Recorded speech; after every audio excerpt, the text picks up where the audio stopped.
유쾌한 남자들의 시시콜콜 토크쇼 김프로쇼 지금 시작하겠습니다. 저는 김프로입니다.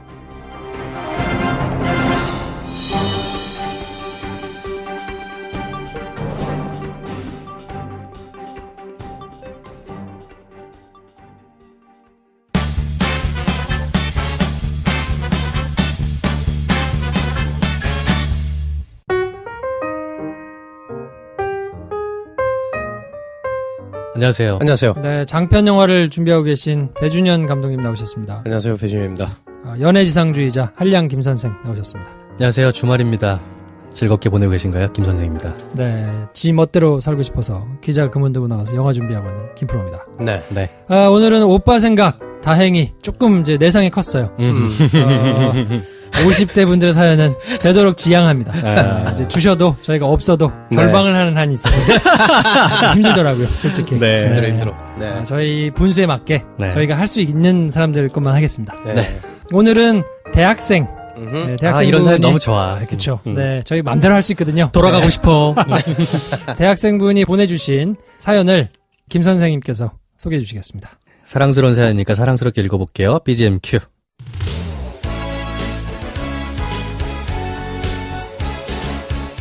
대학교 CC로 만난 2살 연하의 남자친구와 사귄 지 5년이 다 되어갑니다. 제 남자친구는 도무지 질투라고는 모르는 사람 같아요.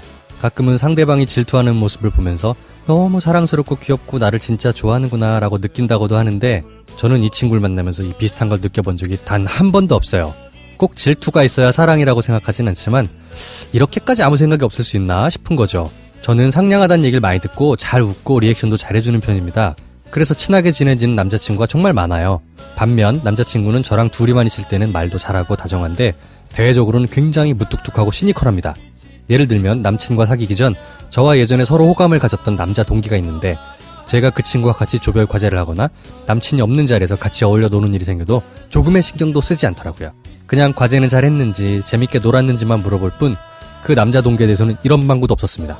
그뿐만 아니라 그냥 5년 내내 제가 어딜 놀러 가거나 술을 마시러 가도 그 자리에 누가 있는지 물어보지도 않아요. 가끔 제가 직장에서 새로 알게 된 남자 선배에 대해 얘기를 해도 그래? 라는 대답만 하고 관심이 없어 보입니다. 반면에 저는 남자친구가 다른 여자랑 얘기를 하고 있으면 무슨 얘기인지 궁금해하기도 하고 술자리에 간다고 하면 어떤 멤버들이 있는지 여자는 누구누구 있는지 궁금해서 물어보곤 하거든요. 지나친 의심을 하는 것만 아니라면 연인 사이에 다들 이 정도는 궁금해하지 않나요?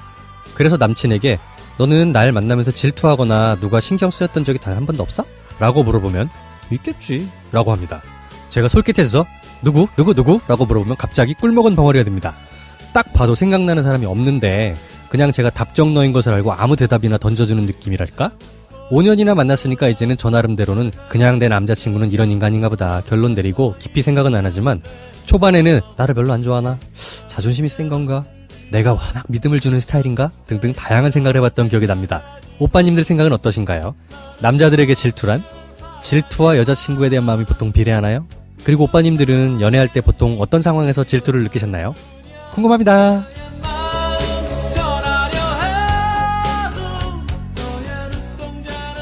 네. 네. 어떻습니까? 일반적인 사연인가요? 요거요. 일반적이진 않네요. 네. 일반적이지 않은 사연이 들어왔어요. 네. 드디어. 일반적이지 않아. 어떻습니까? 그 남자들한테 질투, 여자친구에 대한 마음과 이 질투가 비례하나요? 꼭 그런 것 같진 않아요. 네. 마음이 그렇게 깊지 않아도 질투는 생길 때가 있고 네. 오히려 마음이 많아도 뭐 그걸 뭘 질투해? 이럴 때도 있어요. 네.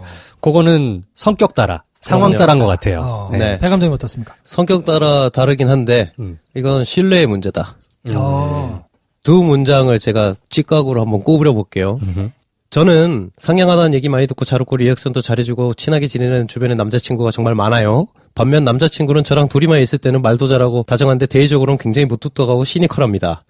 자, 요 분이 이 사태를 어떻게 해석하는지를 알 수 있어요. 굉장히 무뚝뚝하고 시니컬한 남자가 내 앞에서 이렇게 다정하고 스윗하다니 라고 말할 수 있는 상대거든요. 근데 이걸 반대로 말하고 있는 거예요. 사실은 무뚝뚝하고 나한테 너무 관심이 없나? 라고 말하면서 정해져 있는 지금 생각을 하고 있는 거예요. 그렇게 무뚝뚝하고 시니컬할 수 없는 애가 내 앞에서는 귀엽고 다정한 5년을 보냈잖아. 그럼 그걸로도 시사해주는 바가 굉장히 많거든. 근데 이걸 반대로 지금 말하고 있다. 그리고 내가 워낙 믿음을 주는 스타일인가? 라고 생각하면서 그래 내 남자친구는 내 마음이 별로 딱 마음에 드는 질투를 표현하진 않지만 내가 많이 믿음을 주니까 아니에요. 믿음을 주기엔 남자친구가 훨씬 믿음을 주지. 그치. 일반적으로는 불안에 떨 수 있는 건 본인 남자친구야. 근데 자기가 내가 너무 믿음을 주는 스타일인가? 그래 딱히 마음 들지 않지만 완벽하진 않지만 다른 부분이 좋으니까 라고 본인이 자꾸 약간 시혜적인 시선에서 이 남자를 지금 얘기를 하고 있는 거거든요. 자 이거 뭐 굳이 뭐 어떤 결론을 내려야 되는 거 아니지만 그렇죠. 제가 이분 심리를 그냥 콕 집어드릴게요. 살짝 지루해서 흔들리고 있어요. 본인에게 호감이 있던 조별과제도 했던 옛날 선배가 요즘 연락이 오잖아. 그러면 굉장히 고민 때릴 거야. 표현을 다르게 하실 뿐 이 본질적인 문제는 이게 아니다. 네. 그런가요? 어떻습니까? 저는 비슷할 수 있고 좀 다를 수도 있는데 여성분의 사연을 보낸 심리는 호감에 겨운 투정이다. 이렇게 그렇지. 얘기하고 싶어요. 그렇지. 예. 너무 좋은 집에 풍족하게 그리고 사는데 아무 불편 없는 동네에 살면 거기에서도 지루하고 싫은 건 한 개씩 나오게 마련이거든요. 네. 약간 그런 얘기를 하시는 거예요. 그래서 내가 지금 굉장히 행복하고 안정적인 상태에 대해서 배감독 말처럼 지루해하는 건 맞는 것 같아. 네. 근데 뭔가 다른 자기가 봤을 때 흔들릴 것이냐 여기까지는 잘 모르겠어요. 그러나 어쨌건 호강에 겨운 굉장히 속편한 소리 하고 계신다. 제가 생각할 그런 생각을 하고 때는 있어요. 지금 아니 도대체 질투를 안 한다. 그래서 걱정이다라고 오빠 생각에다 보내셨잖아요. 네. 건건이 질투를 하면 빠따에다 보낼 거야. 아, 그치. 그러면서 굉장히 스트레스라고 얘기할 거거든요. 그렇죠. 그거를 단순히 비교해놓고 보면 이게 훨씬 낫습니다. 네. 예, 남자가 건건이 질투해가지고 꼬치꼬치 물어보고 신경 쓰고 막 누구 만나냐고 하고 따지고 전화에 싸우고 오래 갈 수 없어요. 네. 훨씬 괴로울 거예요. 그리고 질투를 하고 있는데 그걸 본인이 생각하는 방식으로 질투를 표현하지 못한다는 거거든요. 질투가 나면 이 사람은 더 귀여워질 거예요. 이 여자친구에게. 그런 식으로 표시를 할 거야. 그리고 있겠지라는 말은 있을 거거든요. 근데 있죠. 표현을 안 했다는 거니까 네. 본인이 알아서 그냥 핸들링하고 여자친구한테 이게 티가 안 나도록 그 매니지를 잘했다는 얘기거든요. 네. 좋은 거야. 훌륭한 선언이구만. 누구냐고 물어봤을 때 자기가 말을 꺼내기 시작하잖아요?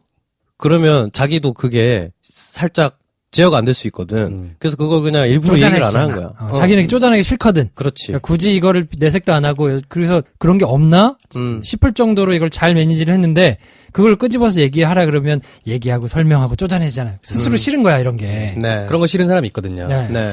물론 이럴 수도 있어요. 여자들은 한 번쯤은 확인하고 싶어 하잖아요. 네. 내 남자친구가 진짜 날 좋아하고 얼마나 사랑하는지를 정도 같은 거를 확인해보고 싶은 마음이 있어. 네. 그래서 너무 질투도 안 하고 참견도 안 하니까 나한테 관심 없나?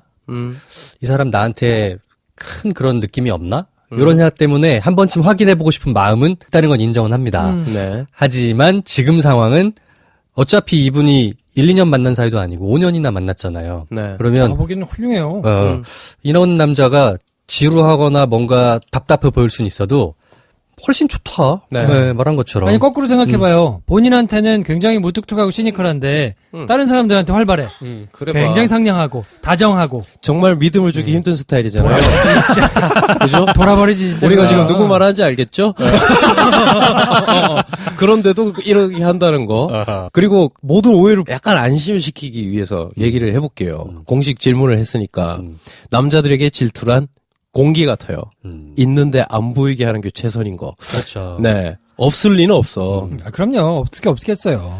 남자 심리 중에 그런 게 있어요. 질투가 날 때 그거를 막 대놓고 표시하는 게 정말 쪽팔려. 네. 남자들은 그래요. 그럴 수 있죠. 그래서 웬만하면 내가 질투가 났다는 거를 안 들키고 싶어 합니다. 네. 근데 그게 어쩔 수 없이 들키는 남자가 있고 네. 그거를 워낙 시니컬하고 무뚝뚝한 성격이다 보니까 그냥 안 들키게 제어를 잘하는 남자도 있을 수 있어요. 네. 약간 후자한 것 같아요, 이분 남자친구는. 그리고 질투하는 모습을 보이면 막 연인 간에 막 그게 귀엽고 막 이런 게 정말 사랑이라던데 라고 누군가가 말했다고 앞에 써셨어요.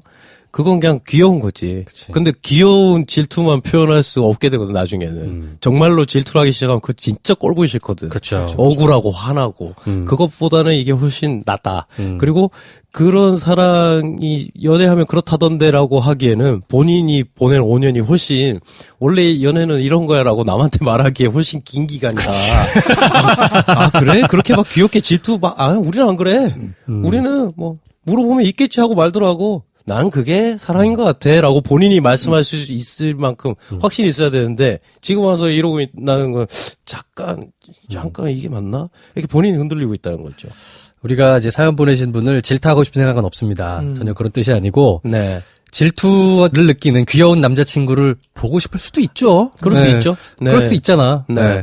거기에 대해서는 동감을 하고 이해하지만, 저 남자친구분이 뭔가 다른 생각을 하거나, 애정이 없거나, 네. 그래서 질투를 하지 않는 거라고 오해는 하지 않으셨으면 좋겠습니다. 그러니까 남자들한테 질투가 여자친구에 대한 이 사랑의 정도하고 비례하느냐? 네. 아니다. 네. 저는 아니라고 그렇지 않아요. 네, 네. 생각합니다. 네. 정비례하면 문제다. 그건 집착이다. 그렇죠. 그거는 네. 그거는 그냥 본인이 얼마나 내면적으로 좀 건강하냐. 뭐 이런 거 하고 오히려 문제가 있는 것 같고요. 네. 사랑의 정도하고는 전혀 표현 방식은 다를 수 있는 것 같아요. 네. 네. 근데 5년 동안 있으면서 이 정도는 너무 심하다라고 생각할 정도일 것 같긴 하다는 생각도 들어요. 자, 근데 여기서 포인트는 뭐냐면 남자친구가 속마음이 어떨까요를 물을 게 아니에요. 본인이 이거를 남자친구한테 야, 우리 5년을 사귀었는데 이거 좀 그렇지 않아? 라고 얘기를 하기 꺼려지면서 고민이다 하는 거는 본인이 앞으로 이 둘 관계를 어떤 식으로 더 변화를 줄 거냐에 대해서 기로에 서 있는 것 같거든요. 지금 잠깐 권태기에 네. 지금 권태기에 약간 꽂혔어 방점이 지금 그쪽에 가 있는데. 꽂혔어 지금. 그래서 나는 아니란 쪽으로 불을 끄고 있고 지금. 아니야. 저는 그 정도는 아닌 것 같은데. 아 근데 이거 약간 합의문 작성 같은 거 시도를 한번 해보시라. 아 근데 이때 굉장히 새로운 재미와 어떤 굉장히 설렘이 다시 올 수도 있어요. 그럴 수 있죠. 나 조금 흔들리는 것 같아. 권태기에 지금 방점이 좀 네, 찍혔는데. 솔직하게 얘기해 보라니까. 그러면 가만히 그럴 수도 있지. 이렇게 식으로 밍숭맹숭하게 대답 안 할 거야 이 남자가. 응. 남자친구의 질투하는 귀여운 모습이 보고 싶은 마음이 있잖아요. 그러면 꼭 질투 말고 다른 면에서 남자친구가 같이 있을 때는 상냥하고 귀엽대잖아. 그 남자가 귀여워졌던 그런 장면들을 다른 데서 확인하셔라. 그래. 질투해서 확인하시지 말고. 아, 그치. 그거 별로 안 좋아해요. 네. 그러기에는 그 경계선이 너무 그 극과 극입니다. 그쵸. 맞아. 조금만 넘어가면 굉장히 이 미저리가 돼요. 맞아. 그러니까 그걸 별로 그렇게 귀여운 질투는 약간 조금. 예. 이게 문화 예술의 폐해예요. 뭐냐면 그렇지. 드라마가 맞는 거야 이거는. 70년대, 80년대부터 전 세계에서 꼭 집에서 연애 안 하면서 혼자 그냥 시리얼 먹고 있는 잠옷 입은 친구가 충고랍시고 해주는 게 질투심 유발 작전 해보라 이딴 소리를 한 거거든. 그래서 우리가 그게 진짜라고 착각한 세월이 지금 반세기가 넘은 거야. 그거 그냥 짜증나는 일이에요. 제가 생각하기에 귀여운 질투는 차가운 불, 차가운 불 같은 것 같아요. 네. 그러니까 좀 별로다. 네. 그걸 굳이 뭐 확인하려고 하진 마시고. 근데 오빠님들은 연애할 때 어떤 상황에서 질투를 느끼시나요? 이건 어떻습니까? 질투요. 어떤 상황에서 질투를 느껴요? 딴 남자랑 친하게 지내는 거 보면 질투 나지. 그리고 약간 썸을 타고 있는 단계인데 확실하게 뭔가 둘 사이에 뭔가 생기기 전에 뭔가 딴 남자와의 교감이 이루어지는 것만 같은 그런 시그널 이게 아주 사소한 거라도 네. 꼭 둘이 좋아한다 안 좋아한다 이런 거 아니고 네, 그냥 뭘 주고받을 때 오빠 너무 고마워요 하고서 찡긋 웃는 거 이런 거 네. 그럴 때 질투 많이 나더라. 아 그래요? 저 그때는 좀 달라지는데 썸을 타고 있어. 내가 썸원 중에 한 명이야. 여러 명 중에 한 명인데 걔가 다른 애랑 교감이 잘 돼. 그럼 저는 전투력이 상승해요. 아, 그치. 질투는 곧 전투력이랑 같은 말이거든요. 제가 저런 걸 이렇게 하는 거구나. 뭐 이렇게 생각드는데 보통 연애할 때는 어떤 상황에서 질투를 느끼냐? 저는 조금 미묘한데 내가 충분히 해줄 수 있고 채워줄 수 있는 것이 뭔지를 내 연인이 잘 알아. 근데 굳이 그걸 딴 애한테 물어봐. 딴 애한테 그걸 의지하기 시작해. 그거 있지. 네, 그거 있어. 그러면 딱 질투가 시작되고 그러면서 얼마 못 가 끝나겠구나. 저는 극단적이야. 너무 결론이 극단적이야. 너무 저 사람. 극단적이야. 저는 그걸 그 사인으로 읽더라고요, 제가. 이거 분명히 내가 이 부분에서 가장 좋은 채워줌을 주던 상대라서 나랑 같이 있었던 건데, 요게 대체되네? 끝나는 거구나. 네. 이거 되게 찌질할 수 있는데 원래 연애는 찌질한 겁니다. 네. 저랑 만났던 여자친구들이 특정 배우에 대한 선호도를 그렇게 공통적으로 밝혔을 때가 있었어요. 그땐 좀 짜증나더라. 그렇구나. 배우 얘기할 때. 너무 좋아. 막 그 영화 꼭 봐야 돼. 뭐 이런 거. 이게 약간 차가운 불 같은 귀여운 질투구나. 저는 그때도 전략을 세워요. 그러면 그럼 얘가 이렇게 말했으면 어느 정도 원하는 바의 판타지를 말한 거잖아. 예를 들면 막 청바지랑 흰 티셔츠만 입은 금발의 브래드 피트가 난 너무 좋다. 살을 빼란 얘기구나. 그러면서 저도 제가 이때까지 말 못했던 내가 선호하는 여배우를 이름을 막 말해. 이건 싸움의 지름길이지. 자, 이게 합의문 작성의 첫걸음이다. 네. 자, 아무튼 저희가 이제 그 결론 내린 거는 그렇게 심각한 상황은 아닌 것 같다. 전혀 아니다. 그리고 약간 행복한 투정인 것 같다. 네. 그러니까 예쁜 사랑을 계속 하시면 되겠다. 그리고 혹시 배 감독이 지금 꽂혀가지고 요건 지금 약간의 권태기가 왔다라는 게 극명하게 나뉘겠죠. 이게 속마음을 들킨 것 같은. 네. 뜨끔할 수도 있고. 네. 뭐래? 이럴 수도 있거든요. 어떤 건지는 답변 주십시오. 이분이 더 억울함을 느끼게 해볼까요? 뭐래라고 하는 표정을 제가 정확히 알고 있어요. 숨기지 마시라. 모래로 끝까지. 모래라는 모래로 덮지 말라. 네. 자, 아무튼 그래서 행복한 고민 보내주신 요분께는 원래 같으면 선물을 보내드려야 되는데 이번 주는 저희가 다 공범자들에 몰아주고 있기 때문에 그렇죠. 안타깝습니다. 네. 다음번에 한 번 더 보내주세요. 네. 선물 폭탄 코너. 술친구 한 박스 받으실 분은 영등포 CGV 티켓 예매 인증해주신 곤저스님 축하드립니다. 애터미 선크림 받으실 분은 대구 CGV 티켓 예매 인증해주신 볶은 콩알님 네, 축하드립니다. 저희는 광고 듣고 와서요. 밖에서 기다리고 계신 최희연 과장님과 함께 찾아뵙겠습니다.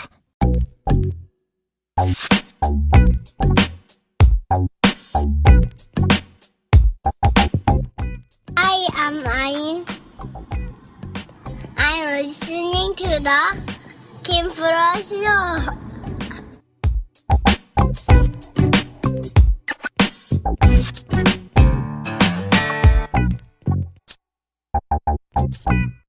네, 김프로쇼 2부는 연세 로뎀 정신과 우리 최희연 과장님과 함께합니다. 어서 오십시오. 안녕하세요. 안녕하세요. 안녕하세요.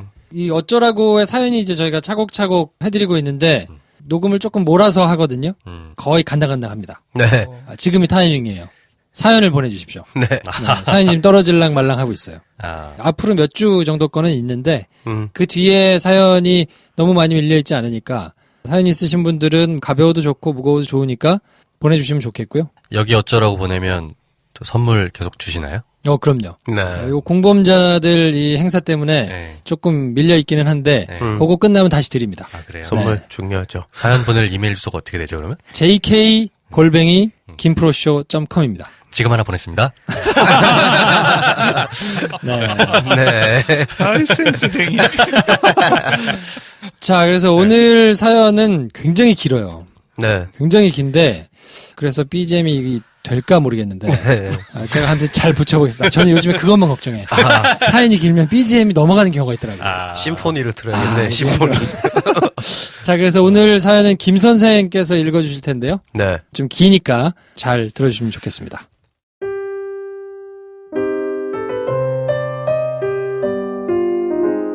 네 살 아이를 둔 아빠입니다. 아내는 육아휴직을, 저는 직장을 다니던 중 어느 날 와이프가 박사 논문에 전념해서 1년 안에 학위를 취득하고 싶다는 포부를 밝혔습니다. 지금 아니면 학위 논문을 쓸 수 없겠다는 생각에 전 아이를 돌보는 전업주부로 육아휴직을 한 와이프는 대학원생으로 1년을 살기로 결정했습니다. 물론 잘나가는 회사를 그만둔 것은 아니고 한참을 회사에 된 회의로 항상 퇴사와 이직에 대한 고민을 와이프는 했었죠. 저는 작은 회사에 다니고 있어서 육아휴직을 할 수 없어 퇴사했고 생활비는 벌어놓은 것과 마이너스 통장 그리고 육아휴직 급여로 1년을 버티기로 했습니다. 결혼과 육아라는 이유로 와이프의 능력을 그냥 흘려보내기 싫었습니다. 능력을 키울 수 있는 토대를 만들어주고 싶었죠. 전업주부로 살기 시작하고 몇 개월이 지나 아버지가 쓰러지셨고 결국 돌아가시게 되었습니다. 그래서 홀로 된 어머니도 돌보며 육아를 계속하게 되었습니다. 저희는 최초 계획상 1년만 이렇게 지낼 계획으로 시작을 했는데 현재 2년 반 가까이 저는 전업주부로 와이프는 직장에 다니고 있습니다. 와이프는 1년간의 노력에도 불구하고 학위 논문에서 미끄러져서 현재 박사과정을 수료만 한 상태고요. 그런데 문제는 저의 전업주부 생활이 점점 힘들어지고 있다는 겁니다. 처음에 직장 그만두고 1년이 지날 쯤부터 사람들을 만나면 남자가 일을 해야지 이제 무슨 일을 할 거야 라는 질문을 수도 없이 받게 되었습니다. 친척부터 친구 그리고 친하지도 않은 사람들까지한테도요. 그런데 계획은 많았지만 육아에 치이다 보니 실천은 어려웠고 사람들에게 무엇을 준비한다고 하는 것이 허세 같기만 해서 뭐라 말하기가 어려웠습니다. 그래도 쫀심은 있어서 어느 순간부터는 잘 모르는 사람들을 만나면 직장에 다닌다고 거짓말을 하게 됐습니다. 그러다 보니 가까운 사람은 사정을 알아서 먼 사람들은 거짓말을 하기 싫어서 사람들 만나는 것을 기피하게 되었고 현재는 연락하는 사람이 거의 없어졌습니다. 또 다른 문제는 제 입장에서 부부 문제가 되어가는 것 같다는 것입니다. 와이프는 가끔 말로는 육아가 힘들다고는 얘기하지만 퇴근하고 오면 회사에서 스트레스 받은 일들을 얘기하며 제가 하는 일이 뭐가 힘드냐는 식의 이야기를 합니다. 어린이집이 끝나고 2시간 정도를 아이와 뛰어놀고 집에 와 목욕시키고 밥 먹이고 책 읽어주고 하면 저도 힘이 들죠. 그런데 와이프는 자신이 돌아와도 반갑게 맞아주지 않는다는 등의 이유로 서운해하곤 합니다. 그래서 다툰 적도 있죠. 별일 아닌 일로 다투는 게 회사의 스트레스 때문인 것 같아서 얼마 전부터 와이프에게 회사가 끝나면 탁구를 치고 오라고 했고 현재는 탁구를 열심히 치고 옵니다. 와이프가 좋아하는 운동이 탁구이거든요. 상황이 이렇다 보니 저는 와이프가 나에 대한 공감이 없는데 내 얘기를 하면 뭐하나 하는 생각이 들었고 와이프가 하는 얘기는 잘 들어주지만 내 얘기는 점점 하지 않게 되었습니다. 그러다 보니 아이 이야기 외에는 점점 대화가 없어지면서 와이프와의 관계는 소원해지는 느낌입니다. 와이프도 약간은 느끼는 분위기고요. 또 한편으로는 제 미래에 대한 불안감이 점점 커져갑니다. 앞으로 무엇을 할지 구체적으로 생각하고 계획하는 것은 없어지고 내가 이 상태로 주저앉아 버릴 것 같다는 불안감만 너무 커집니다. 그런데 이상하게 그러면 그럴수록 무언가 의욕적으로 하려는 것이 아니라 무기력해져 간다는 겁니다. 무언가 열정을 가지고 해내고 싶지만 육아도 하고 어머니 병원이나 잡무를 보다 보면 열정은 온데간데 없고 무기력해지기만 하네요. 그러면서 내 자신에 대한 미래의 불안감은 더 커져가고 뭔가 아이러니한데 그냥 이렇게 흘러갑니다. 그래서 이렇게 사연을 보냅니다. 현재 아이를 돌보는 것을 업으로 하는 남자로서 자신감도 사라지고 친구, 부모, 와이프와의 관계를 모두 포함한 대인관계도 힘들게 됐고 깜깜해 보이는 미래로 점점 무기력해지는 것이 고민입니다. 그래서 총체적으로 제 정신이 어떻게 되어가고 있는지가 궁금합니다. 제 심신의 상태를 좀 더 객관적으로 알고 싶고 최 과장님과 김프로님, 김선생님의 객관적이고 예리한 분석을 들어보고 싶습니다. 그렇게 진단을 받고 방향을 이해하면 제가 정신을 추스리고 다스리는 데 도움이 될 것 같습니다.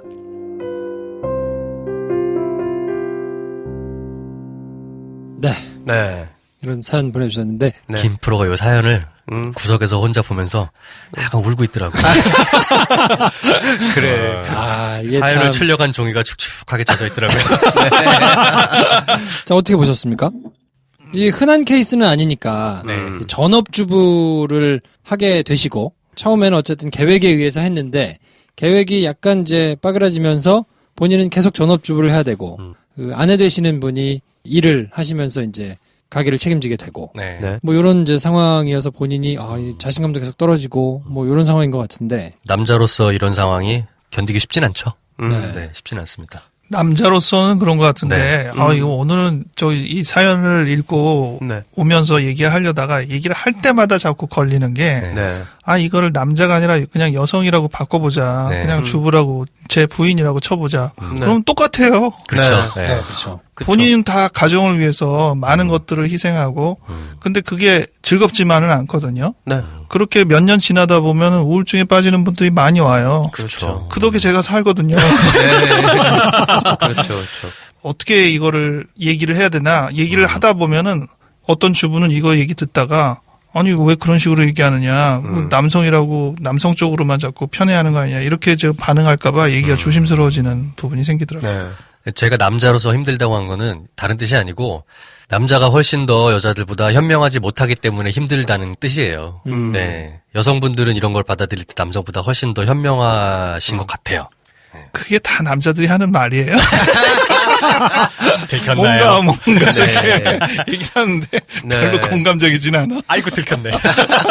이런 것도 있는 것 같아요. 케이스 자체가 많지 않아서 오는 일종의 소외감 이런 게 분명히 또 있을 것 같거든요. 그러니까 전업주부를 하는 여성분들은 많기 때문에 같은 처지인 사람들이 많잖아요. 네. 근데 이런 케이스는 사실 흔치는 않기 때문에 어린이집에 아이를 보내는 주부들의 모임은 많은데 거기 나 같은 사람은 나 혹은 한둘 있기도 힘드니 네. 그런 커뮤니티에서 어떤 여러 가지 모색을 할 수도 있고 여러 가지 활동도 할 수 있는 방법이 있는 반면 성별이 다름으로 인해서 오는 어려움도 있긴 있겠죠. 그러니까 아주머니들 사이에 가면 이렇게 쉽게 동화되기 좀 어려운 부분이 분명히 있고 네. 그렇다고 남자들 사이에 가면 처지가 또 같은 남자가 없을 거란 말이에요. 그런 데서 오는 또 소외감 이런 게 있을 거기 때문에 굳이 긍정적인 부분을 따져보자면 이를 통해 마이너리티에 대한 어떤 입장, 마이너리티들이 겪는 기본적인 전제에 대한 공감대가 커졌다라고 본인이 일단 생각하시면 공감이 아니라 거기에 깔려 공감의 수준이면 좋은데 그렇지. 지금 그게 버거운 상황이니까. 그렇죠. 네. 힘들긴 하죠. 근데 아까 선생님 말씀하신 것처럼 그러면 또 두 가지 이야기를 할 수 있는 건데 아니 이거 그냥 전업주부가 일반적으로 이렇게 겪는 거다. 그거 그냥 성별이 바뀌어가지고 이렇게 얘기하는 건데 그렇게 치면 뭐 수많은 육아에 전념하는 전업주부 여성들은 이게 뭐 특이한 케이스가 아니다라고 말했을 때 두 가지 답을 할 수 있잖아요. 전업주부는 다 그래. 별일 아니야. 라고 할 수도 있고 아니 그게 진짜 힘든다니까? 라고 말할 수 있는 두 가지 입장이 생기잖아요. 그럼 우리가 어떨 때는 아니 그거 별 문제 아닌데 왜 그러느냐 라고 말해주는 케이스가 되고 어떨 때는 그래서 그게 정말 문제인 거야 라고 말하게 될까? 그 기준을 똑같이 적용할 수 있나? 이분에게도 뭐 이런 얘기를 할 수 있을 것 같아요. 남성 여성을 자꾸 구분하는 게 이제는 바람직하지 않음에도 불구하고 네. 자꾸 그 부분이 아직은 있어요. 그러니까 타성이라고 할 수 있는데요. 네. 만약 이러한 똑같은 부분을 여성이 감당했다 그러면은 아니 그냥 그건 당연하지 이렇게 하면서 그렇게 거기에 익숙해져 있는 거를 의의를 제기하지 않는 게 그냥 흐름인 거예요. 근데 남성이 그러고 있으면은 누구나 다 거의 100이면 100. 너 왜 그러고 있어? 이제 이렇게 들어가는 거예요. 외부에서 볼 그러니까 때. 이게 그 타성을 인정해주고 거기에 그냥 쓸려가느냐 네. 아니면 굉장히 어울리지 않다라고 지적하느냐에 따라서 지금은 약간 성역할이 있긴 있는데 네. 다행인 거라고 해야 될지 몰라도 지금은 그게 많이 바뀌었죠. 네. 그래서 이제 여성들이 대부분 많이 일을 하고 있고 네. 제가 병원에서 보는 분들도 많은 경우가 여성이 돈을 벌고 네. 남성은 특별히 직업을 잘 못 가져서 계속 조금 전전긍긍하고 있는 그런 커플을 제가 여러 만나요. 네. 네. 어느 하나 떳떳한 남성이 없어. 네. 아, 이게 남자라는 동물이 참 단순해가지고. 이런 상황에서 떳떳할 수 있는 남성들은 멘탈 갑인 거야. 쉽지 근데 않아. 그 부인들도 네. 그거에 대해서 굉장히 좀 억울해해요. 왜 네. 다른 남성들은 그런 걸 다 하는데 당신은 왜 안 하느냐 하면서 좀 핀잔이 많더라고요. 그럴 수 있죠. 그러니까 안 그래도 기도 안 펴지는데 부인한테 주눅이 드니까 음. 확실히 좀 네. 네. 이 사연에도 있죠. 네. 와이프와의 관계도 지금 뭔가 문제가 있는 것 같다. 일반적인 경우에서 전업주부가 겪을 수 있는 힘듦에 대해서 일단 얘기를 하고 그것과 이게 얼마나 같고 다른지를 얘기하는 게 좀 중요한 것 같은데 왜냐하면 아까 방금 김쌤은 말씀하셨지만 멘탈이 갑이다. 그렇지만 저는 그러면 되게 제가 원하는 삶은 집에 있는 겁니다. 집에 있는 거예요. 기저귀 치우면서 집에 있으면서 근데 그것이 굉장히 숭고하고 힘든 일이라는 것을 나 스스로도 알고 남들도 그렇게 얘기하고 그랬을 때 넌 집에서 뭐 하는 거야? 애를 키운다. 이렇게 말할 때 저는 괜찮을 것 같거든요. 인류의 미래를 키우고 있다. 애를 키우는 게 쉬운 일이야? 애를 키운다는 게? 근데 여기서 문제가 되는 게 뭐냐면 내가 애를 키울 사람인가? 에서 오는 스스로의 이 자리가 나랑 안 맞는다. 라고 하면서 오는 게 문제가 큰 것 같거든요. 특히 이분은. 보통 일반적으로 엄마가 되면 뭐 그래 전업주부가 되는 게 일반적이니 내가 여기서 이렇게 하는 게 맞나? 라는 고민을 그냥 상대적으로 덜 하는 거고. 근데 내가 분명히 맞벌이 부부였는데 나도. 근데 내 커리어 끊기면서 이렇게 애를 키우는 게 맞나? 나는 이 자리에 안 맞는 것 같다라고 생각하는 여성이 상대적으로 드무니까 상대적으로 드물게 여러 가지 뭐 우울증이나 이런 게 오는 것 같은데 이게 되게 좋은 표본이 될 수 있을 것 같아요. 왜냐하면 성역할이 바뀌어 있으니까 그걸 그냥 이분에게 물어볼 수 있지 않을까. 맞지 않다고 생각하는 데서 오는 힘듦이 더 큰가. 아니면 정말로 전업주부가 되겠다고 하고 나의 아내도 경제력이 나보다 원래 더 뛰어난 부분이 있었으니까 내가 하기로 했는데 생각보다 육아라는 게 너무 힘들다. 이 문제인 건지. 근데 이 두 개를 슬쩍 섞어가지고 지금 약간 애매하게 말씀하시는 부분이 있거든요. 근데 일단 물리적으로도 굉장히 힘들어요. 그거는 제가 아기가 비슷해 나이대가. 진짜 힘들어요. 아, 그래요? 네. 그 가끔 이제 아내가 어디 나가고 제가 애들 이렇게 보면 와 진짜 죽을 것 같아. 힘들어. 네. 너무 힘들어. 그치. 물리적으로 진짜 힘들어요. 한 명이 아니고 밥 먹기도 힘들어. 여러 명이면 네. 더 힘들죠. 준 방금 뭐 네. 집에 있는 게 목표라고 하셨는데 네. 저렇게 힘들면 어떡할 것 같아? 진짜 힘든 일을 하면서 아. 그 성향 차이일 수도 있을 것 같아요. 그러니까 제가 지금 뭐 아이를 낳을 수 있는 몸도 아니고 아이가 그렇잖아. 그리고 내가 지금 아이가 있지도 않잖아. 그러니까 모르는 거긴 아니, 낳을 하지만 수 있는 몸이면 낳을 수 있긴 해? 뭐 이를테면 그런 거잖아요. 근데 그냥 또 그럼 막 질문을 던져보자면 모성애는 그럼 천부적인 건가? 애를 낳으면 다 모성이 생기나? 아닌 엄마도 있거든. 그래서 반대인 아빠가 있을 수도 있고. 그렇지. 근데 저는 생각하기에 애를 낳아서 키우자고 했을 때 애보다 중요한 게 있냐는 거지. 그럼 거기서 자기 스스로가 내가 굉장히 중요한 일을 하고 있다가 외부에서 너 거기서 뭐 하는 거야? 라는 말을 들어도 내가 하고 있는 이 육아가 거기에 대한 방어막이 될 정도로 가치가 높게 평가되는 사람이면 집에서 그냥 아이를 키우는 게 물리적으로는 힘드나 정서적으로는 내가 점점 이렇게 이게 우울해져 간다라고 느끼기엔 그러기에는 육아라는 것도 굉장히 중요한 일이지 않나. 제가 저 마인드로 집에 들어갑니다. 네. 그리고 저 마인드가 10분 갑니다. 10분 후에는 미쳐버리겠어. 너무 힘들어가지고. 그렇죠. 아, 그래서 아니야 이거지. 아, 그치. 아, 그러니까 그래서 두 번째 질문이 나오는 거예요. 하고 싶은 게 있을 경우 힘들다는 거지. 아, 내가 이 시간 동안 다른 걸 할 수 있는 사람이라는 자각이 크면 클수록 더 힘들지 않을까? 그러니까 물리적으로 힘든 것도 있겠지만. 저는 약간 생각이 다른 게 다른 하고 싶은 일이 있기 때문에 저 일이 나에게 어울리냐라는 생각 자체가 아니라 네. 내 생각보다 너무 힘들다. 이거 아, 말고 뭐. 딴 거 하면 안 되나? 이런 생각이 들 수 진짜 있잖아. 그냥 물리적으로 힘들어요. 그렇지. 물리적으로 그런 생각과 논리를 따질 생각이 그러니까, 없고 그렇지. 그냥 물리적으로 힘들어. 이거 죽을 것 그만하고 같아 싶다. 진짜. 지금 내가 죽을 것 같아. 그치. 자, 그리고 한두 가지로 생각을 해야 되는데 너무 생각이 많이 그렇죠. 들어와가지고 이걸 네. 어떻게 해야 될지. 그러면 어떻게 결론이 나냐면, 그러니까 물리적으로 힘들잖아요. 그럼 모두가 이렇게 힘든 일을 하면서 모두가 지금 사연 보내신 이분처럼 자기가 주저앉아 버리는 것 같다는 생각의 과정을 거치느냐는 거지. 제가 묻고 싶은 건 저는 비슷한 것 같아요. 여성분들도 비슷하게 똑같이 생각을 할 것 같은데 네네. 다만 그것이 사회적으로 볼 때 음. 조금 덜 심각하게 받아들여지는 것 정도 아닐까 싶어요. 받아서 얘기해보면 힘든 건 마찬가지인데 여성에게는 사회적으로 그래 힘들지만 이게 그래도 내가 여자로서 엄마로서 감당해야 되는 책무라는 인식이 넓게 퍼져 있기 때문에 그래도 힘들지만 해보자라고 할 텐데 남자들은 아 내가 아빠인데 나가서 돈 벌어야 되는데 이런 생각이 있기 때문에 이러지 않나. 사회적으로 사회적인 형성된. 배경 그렇죠. 때문에도 그렇고 예. 생물학적으로도 전혀 없다고 볼 수는 없을 것 같아요. 왜냐하면 네. 우리가 직접 낳는 것도 아니고 네. 우리가 젖을 먹일 수 있는 것도 아니고 젖을 먹을 수 있는 몸이 아니죠 지금. 네. 그래서 생물학적으로 애착 관계도 아이에 대한 생각이 달라요. 네, 네. 물론 요즘 그 여성들이 그런 것들이 많이 줄어서 이제 문제가 된다라고 느끼거든요. 저는 이제 정신의학적으로. 네. 근데 확실히 여성들은 애를 낳으면은 내가 다른 것들이 있어도 이 아이를 위하면 뭐든지 포기할 수 있어라고 스스로 선택할 수 있는 권위가 있어요. 그것으로 자기 인생을 걸어도 나는 아깝지 않아라는 생각을 갖게 되는데 네. 여성이 나중에 우울증이 빠져오는 이유는 그 아이한테 매달릴 수가 없는 거예요. 아이가 떠나거든. 아. 그러면서 자기가 온 정성을 기울여서 집중했던 그것이 기대에 부응하지 않기 때문에 우울에 빠지는데 네. 남성은 좀 달라요.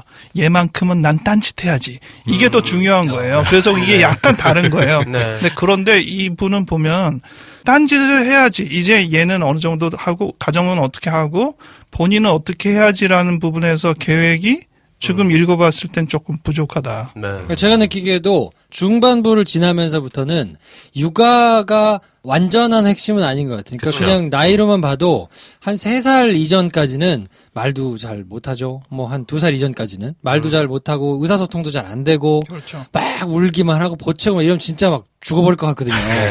근데 이제 뭐 3살 넘어서 4살 이렇게 되면 의사소통이 돼요. 네. 게다가 유치원 가잖아요. 또 어린이집도 가고. 그러니까 그 이후부터는 지금 육아가 너무 힘들어서라기보다는 지금은 이제 시간도 어느 정도 있고 네. 어린이집 보내고 그 남는 시간도 좀 있고 뭐 이렇게 약간 룸이 생기긴 했는데 지금부터는 이제 뭘 해야 되죠? 어떻게 네. 해야 되죠? 요 문제가 지금은 조금 현재 상태로는 큰 게 아닌가. 근데 그것이 자꾸 전업주부로서의 삶이랑 자꾸 붙어가지고 이 사람 핑계가 되고 있는 것 같다는 생각이 자꾸 드는 거죠. 어떤 분들이 듣고 최선생님 아까 말씀하신 것처럼 아니 애 키우는 게 장난이야?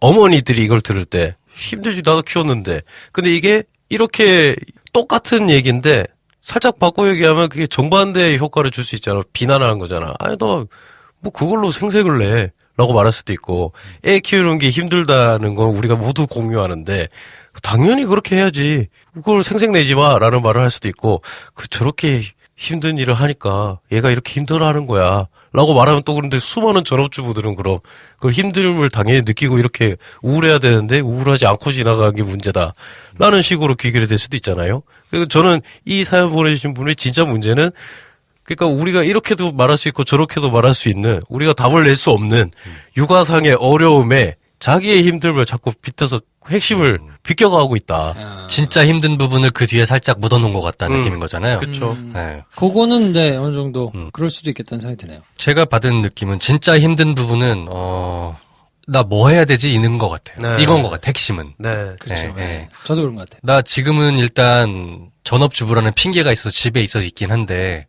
앞으로 뭐 해야 되지? 라는 네. 부분이 애매한 거예요.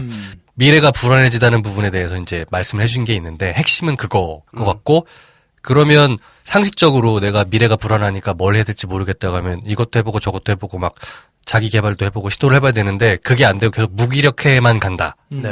나 어떻게 해야 되지? 이게 정신적으로나 감정적으로나 둘 다 무너지는 거죠, 지금 상황이. 핵심은 그건 것 같거든요. 네. 네. 아까 이제 자기가 주부로 활동한다라고 할 때 주변에서 너 이제 뭔가 해야 되지 않느냐라고 얘기도 하고 또 모르는 사람 만났을 때 뭐 하세요 하는데 주부로 있습니다 이렇게 말하는 게 약간 분위기도 안 좋고 그러다 보니까 나중에는 거짓말까지 했다고 그랬잖아요. 네. 근데 사실 이 부분에 대해서 본인이 자신감을 갖고 그러면은 자기 집에서 일한다고. 근데 사람들이 이상하게 볼 걸 당연히 아니까 제가 이렇게 대답하니까 놀라셨죠? 라고 하면서 오히려 설득도 하고 네. 사실 이 일이 물론 어렵긴 하지만 재미있습니다. 네. 잘 맞는 남성도 있습니다. 이렇게 얘기할 수도 있는데 네. 이분은 아니었거든요.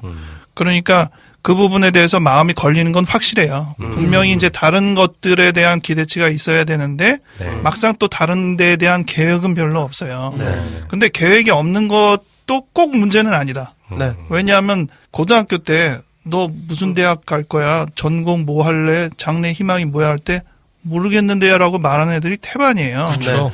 그게 문제는 아니란 말이에요. 네. 근데 그걸 숨기면 문제예요. 네. 근데 이분은 좀 그거를 숨기는 경향이 있어. 네. 아, 나 어떻게 하지? 이렇게 소문을 내고 좀 뭐를 해라 이러면서 뭐 이걸 좀 끌고 가고 제가 주부예요 그런 것들도 얘기를 해서 사람들이 뭐라 그래도 계속 그 얘기를 해서 뭔가 또 분위기를 형성하고 이래야 되는데 서히 이제 숨기고 네. 관계를 끊고 이제는 아무와도 잘 교류하지 않는데요. 저는 이게 더 핵심이라고 생각을 했었어요. 전업주부로서의 자기의 위치가 연결이 자꾸 되는 게 부정적인 인식이 있으니 숨기는 것 같고, 그러니까 이건 아닌다. 네. 이건 아니다. 그렇죠. 그러면서 조금 더 보수적인 입장으로 더 가서 핑계를 대는 게 남자가 이러고 있는 건 남이 봐도 아니고 나도 아니다.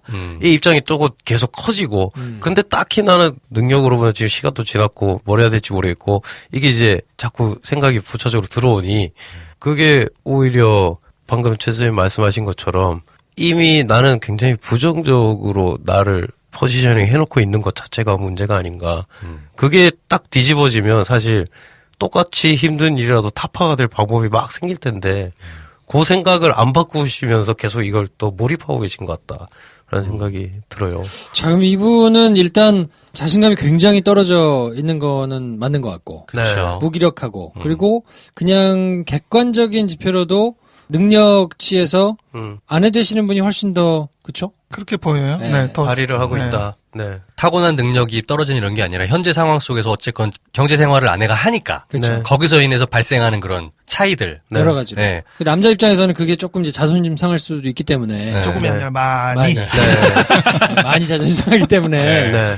이런 상황에서 그럼 어떻게 해야 될까요? 방법이 있을까요? 글쎄요, 지금 결국에는 종합해봐서 비유로 얘기해보자면 아침에 일어나서 이제 사연 보내신 분이 네. 거울을 보셨을 때 한심한 거예요. 자기가. 나 자신이. 네. 너무너무 한심하고 이 한심한 거를 타파할 방법도 안 보이길 했더니 한 번 더 좌절되고 네. 한숨 나고 이런 상황이신 것 같아요. 한심한 이유도 스스로 모르지 않고 네. 자기가 왜 그 그렇게 비포 느끼는지. 사진으로 찍어놓고 그쵸. 네. 네. 애프터 사진 이제 찍어야 되는데 그렇죠. 당장 또 내가 오늘 가가지고 뭘 해서 네. 타파할 그런 수단이나 루트가 없기 때문에 한심한 상태로 하루가 가고 네. 아내가 들어오면 힘들게 들어오는 아내에 대해서 나도 하루 종일 힘들었기 때문에 좋은 소리 안 나가고 네. 뭐 이런 거거든요. 그리고 싸우기 싫으니까 타코 치고 오라고 하면서 피하고 예. 모면하는 방법만 자꾸 개발되고. 아, 계속 도망가는 네, 거죠. 부인을 꼭 위하는 것처럼 생각할 수는 있지만 사실은 그렇죠. 네. 본인이 약간 피하는 네, 부분일 네, 수도 그렇죠. 있다.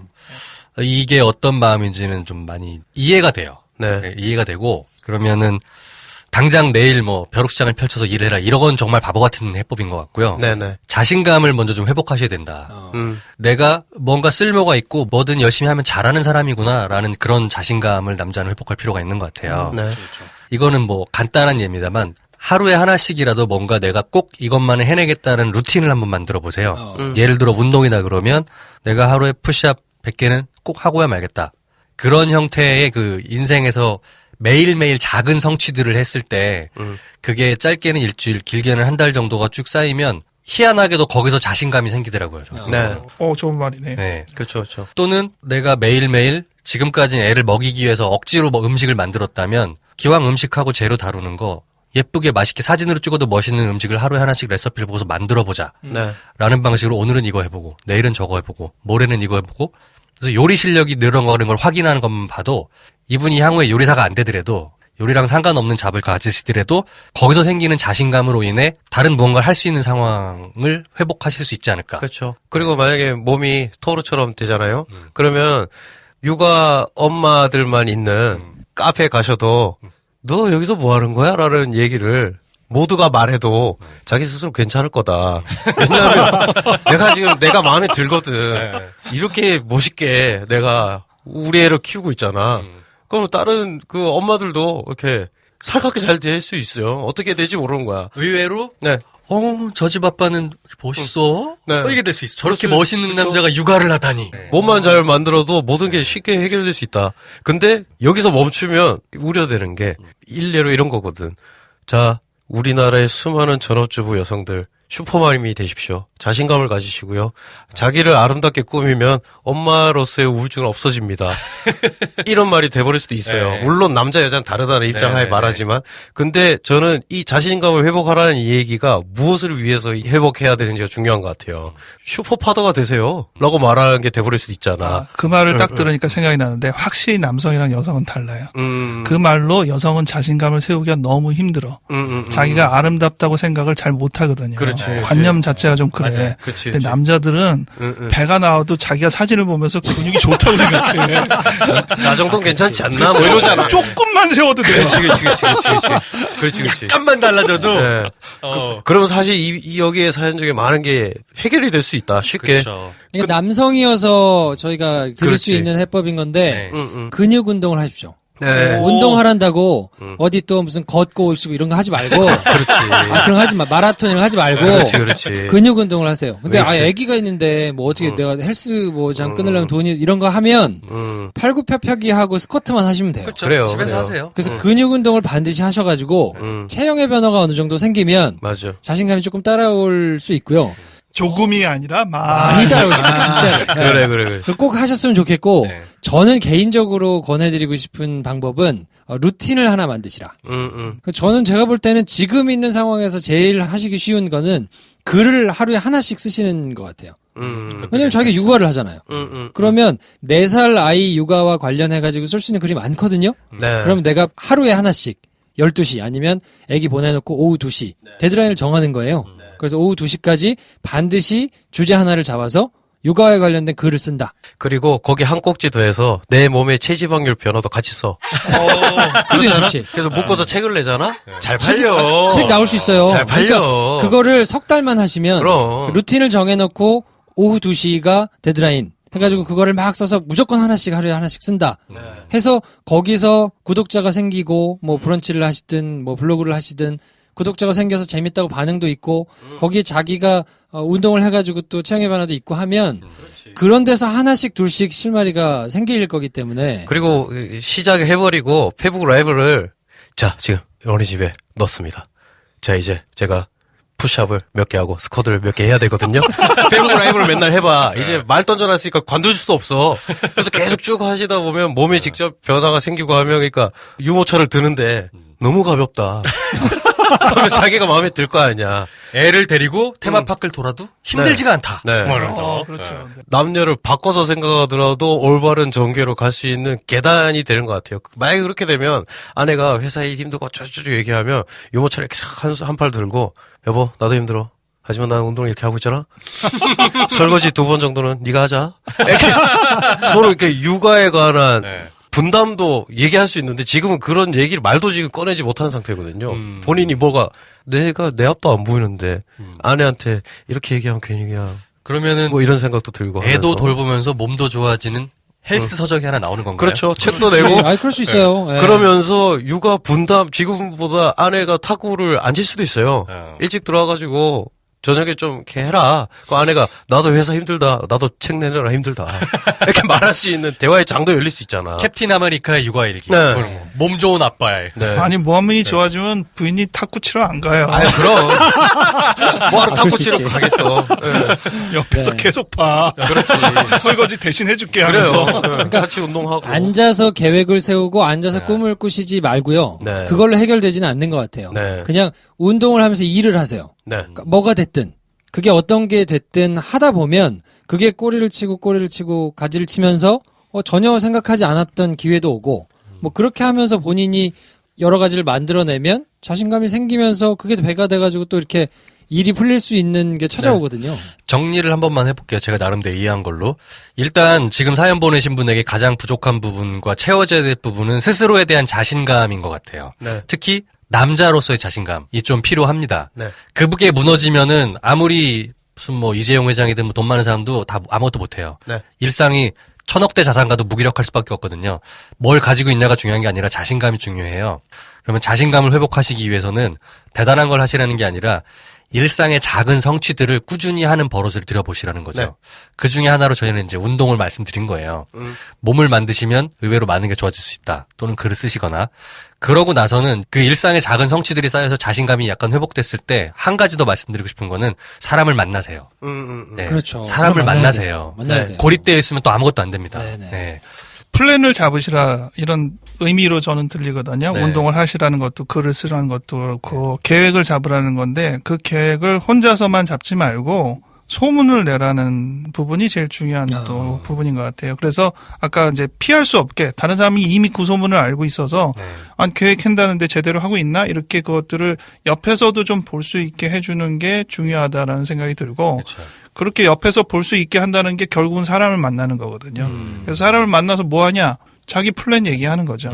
그리고 그 플랜에 대해서 반응도 받고 그래서 사람 만나는 것, 계획 세우는 것 두 가지가 잘 같이 이루어져야 되겠다. 이거는 네. 중간 정리로 충분히. 육아를 전업을 계속 하실지 모르겠으나 다른 일을 사회적으로 하고 싶은 마음이 있으신 것 같아요. 경력 단절이 2년 반 정도가 있으신 상태잖아요. 그러면 만약에 전문적인 지식이나 스킬이 있으셔가지고 경력 단절이 있어도 언제든지 들어갈 수 있는 상황이었다면 이런 사연이 안 왔을 거예요. 근데 지금 하셨던 일을 뭔진 모르겠으나 바로바로 이제 취업이 될 수 있는 상황들은 아닌 것 같아요. 그러면 더더욱이 이런 상황을 도와줄 수 있는 분들을 만나서 사정을 말씀을 드려야 돼요. 내가 이러저러해서 2년 반 동안 일을 쉬었는데 다시 일하고 싶습니다. 근데 그렇게 사람을 만났을 때 자신감이 없다면 네. 제대로 말도 꺼내보지도 못하고 말도 못 꺼내고 주눅 들어 있다가 집으로 돌아오면 훨씬 더 비참해진 자기를 발견할 거예요. 당신 2년 동안 뭐 했어? 그럴 때, 당연히 애 키웠죠? 네. 라고 할 때 자신감 있으면, 저건 뭐지? 이러는데, 네. 글쎄요, 그냥 애나. 깨갱 이런 거예요. 이거. 안 만나니만 못한 만남이 되는 거예요. 그러면 스스로에게 그러지 마시고 일단 자신감과 스스로에 대한 긍정적인 마음을 회복하신 이후에 사람을 만났을 때 그때는 솔직하게 저 다시 일하고 싶은데 도움도 받을 수 없을까요? 네. 라고 도움을 청하세요. 그러면 본인이 가지고 있는 그 자신감과 에너지로 인해서 그러면 저희랑 일 해보실래요? 라는 게 제 경험상 많이 들어와요. 네. 네. 그게 아주 사소한 일이더라도 짧게 한두 달짜리 일이라도 나가서 할 수 있는 일이 생겨요. 네. 그러면 그 한두 달짜리 일을 잘 하잖아요.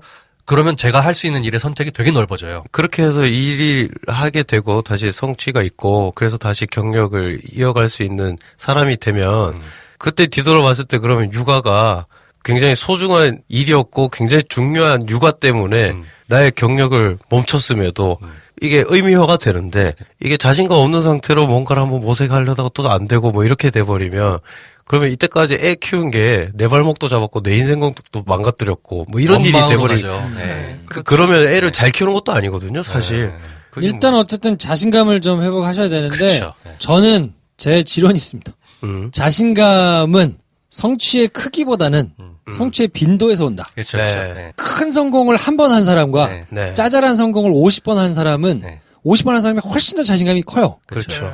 그렇기 때문에 내가 이 뭔가 인생의 계획 나 이런 거 큰 거 생각하지 마시고 안 돼, 그냥 안 돼. 내가 당장 성취할 수 있는 경험을 늘리시라. 네. 그러면 자신감의 크기도 커질 테니까 네. 그러면 자연스럽게 일이 굴러갈 겁니다. 그게 말씀드렸던 게 일상의 작은 성취들을 루틴으로 만들어 보시라는 게 그 그치. 뜻이에요. 근육 운동하세요. 근데 여기서 또 이분은 굉장히 무기력한 이 상태 많이 오랜 기간 침전에 있으시던 분이기 때문에 그 루틴을 만들고 계획해서 딱 첫 발 내딛는 게 굉장히 힘들 수 있거든요. 우리 엄마가 맨날 하는 말이 있었어. 내가 누워가지고 축 처져 있으면 일어날 힘이 없어요. 힘은 내면 나오는 거야. 이랬단 말이야. 힘은 내면 나와요. 그래서 우리 안에 있는 힘을 우리가 그냥 끌어낼 수 있는 거거든요. 그렇죠. 남이 등 두드려 준다고 나오는 게 아니야. 내가 내야 돼. 힘내세요. 그렇죠. 질문해보면 총체적으로 제 정신이 어떻게 되어가고 있는지가 궁금합니다. 그러니까 본인이 굉장히 이렇게 힘든 시간을 겪고 있어서 내가 정신적으로 문제가 있는 게 아닌가라고 생각을 하시는 지경까지 된 것 같은데 네. 정신적으로 문제가 있나요? 전반적으로는 없어 보이긴 한데 네. 뭐 표현을 안 하신 부분으로 통해서 더 이렇게 자꾸 무기력에 만들 수 있는 어떤 자기 나름의 어떤 부분이 있을지는 모르겠다. 네. 하지만 지금 내용만으로는 뭐 그렇게 그 부분이 우선적으로 떠오르지는 않아요. 심신의 상태가 궁금하다. 뭐 말씀하셨는데 어쨌든 자신감이 필요하신 것 같고 네. 네. 그걸 만드시면서 많은 사람을 좀 접하시고 만나시라. 그렇죠. 그러면 하나씩 둘씩 일이 좀 해결되지 않을까 싶고요. 네. 네. 일단 12주 근육 운동을 하신 다음에 다시 사연을 주세요. 인증샷을 첨부해 주셔가지고. 체형을 좀 바꾸신 네, 다음에 그럼. 체지방을 좀 떨어뜨리시고 그때는 아마 좀 많이 달라져 있지 않을까. 팁을 하나 더 드리면 이거는 뭐 지금의 흐름과 좀 다른 얘기긴 한데 대화법을 좀 배우시라. 네. 이 부인과의 대화가 뭐 여러 가지 배경 때문에 안 되는데 사실 배경 때문에 안 되기보다는 스킬이 없어서 안 되는 경우가 훨씬 더 많아요. 뭐라고 얘기를 꺼내야 될지, 얘기를 어떻게 할지. 지금도 부인 얘기는 들어주지만 자기 얘기는 못 하겠다고 그러는데 네. 자기 얘기하는 법은 뭔지 이거 별거 아닌 것 같은데요. 우리가 네. 영어 회화 잘 안 배우면 못하는 것처럼 사실 안 배우면 잘 못해요. 그래서 이 부분에 대해서도 조금 더 고민하시고 대화법에 대해서 배우면 지금보다는 훨씬 부인과 대화 잘해요. 네. 그래서 그걸 통해서 그리고 그 대화법으로 다른 사람과 대화하는 것도 이제 열릴 테고요. 지금은 보면 대화가 단절돼 있다고 했거든요. 네. 그러니까 안 되는 거예요. 오히려 이런 상황에서는 대화가 더 힘들거든요. 그래서 네. 그 부분에도 자신감을 갖기 위해서 대화법을 좀 배우면 본인이 대화에 이제 자신감이 생기니까 네. 그 부분을 좀 시도해 보시기를 대화법은 부탁합니다. 어디서 배워야 돼? 학원에 가야 됩니까? 대부분 소개팅이나 이런 걸로. 일단 12주를 거치면서 다 해결되게 돼 있는 게 글도 쓰고 방송도 하실 거야 이분이 페북 라이브로 말도 늘고 그러면서 그럼 모임도 갈 거야. 네. 그럼 얘기를 해야 되잖아. 이런 식으로 나 괜찮다. 나는 감당할 수 있다. 마음을 먹은 다음에 뭔가를 하기 시작하면 사실 되게 하나 둘씩 타파가 될 것 같아요. 네. 알겠습니다. 아무튼 뭐 흔치 않은 사연이어서 저희가 네. 뭐 이렇게 저렇게 길게 얘기를 했는데 비슷한 사연이 있으시거나 고민이 있으신 분들은 사연 많이 보내주시고요. 네. 이분께서도 아무튼 뭐 저희가 조언한 것 말고도 본인이 또 나름대로 만들어내실 수 있는 뭐 그런 것들이 있을 테니까 네. 여러 가지를 노력해 보시다가 변화가 있으시면 또 추후에 사연 주시면 또 AS도 해드리겠습니다. 저희가 응원합니다. 네. 힘내십시오. 힘내십시오. 네. 아무튼 그러면 오늘 저희가 준비한 수는 여기까지고요. 저희는 다음 주에 또 다른 고민 하나 가지고 찾아뵙겠습니다. 다음 시간에 뵙겠습니다. 감사합니다. 감사합니다. 네. 근육 운동을 해야 돼. 시르게